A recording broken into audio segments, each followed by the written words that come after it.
Тука сме да изразиме јасна граѓанска и еколошка свест. Сите граѓани знаат дека тука направија криминал. Тука правеа пари на сметка на нашето здравје. Тука затрупа екобомба. Ветуваа парк, а создадоа депонија. Сите знаат дека противзаконски се полнат джебови на сметка на уништувањето на животната средина и ризикот по нашето здравје. Жителите на овие згради околу нас во сред полициски час пролетва беа сведоци на едно злосторство.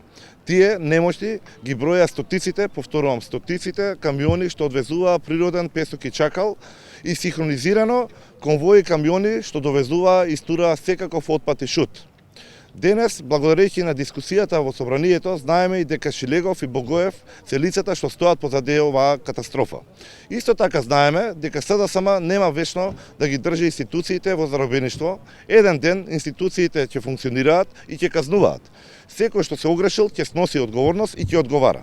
ВМРО ДПМН, пратеникот професор доктор Гордана Силјановска-Давкова, поддржана исто така од пратеникот Љупшо Пленџов, стоејќи цврсто на своите заложби за чиста животна средина и грижата за здравјето на граѓаните, поднесоа амандман на буџетот за 2021 година, со кој треба да се обезбедат средства за санација и ремедијација на ново создадената депонија. Со поднесениот амандман и со овој денешен протест им даваме можност на СДСМ да се исперат од срамот што Шилегов и Богоев им го нанесуваат ним, на Карпошани и на граѓаните на Скопје. Прифатете го амандманот, спречете еколошка катастрофа и отпочнете итна постапка за санација и ремедијација на втората заштитна зона на Бударското подрачје Нереза и Лепенец.